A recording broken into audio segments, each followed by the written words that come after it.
ઓય અહીંયા અહીંયા અહીંયા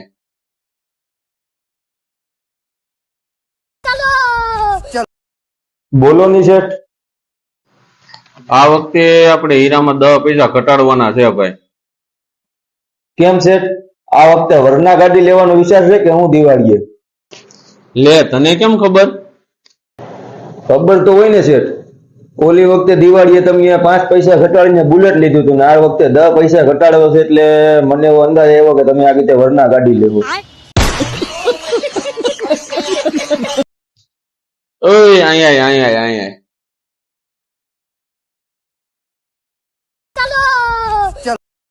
બોલો ની શેઠ. આ વખતે આપણે હીરામાં 10 પૈસા ઘટાડવાના છે ભાઈ. કેમ શેઠ, આ વખતે વરના ગાડી લેવાનો વિચાર છે કે હું દિવાળીએ? લે તને કેમ ખબર? ખબર તો હોય ને શેઠ. ઓલી વખતે દિવાળીએ તમે 5 પૈસા ઘટાડીને બુલેટ લીધું હતું ને આ વખતે 10 પૈસા ઘટાડ્યો છે એટલે મને એવો અંદાજ આવ્યો કે તમે આ રીતે વરના ગાડી લેવો.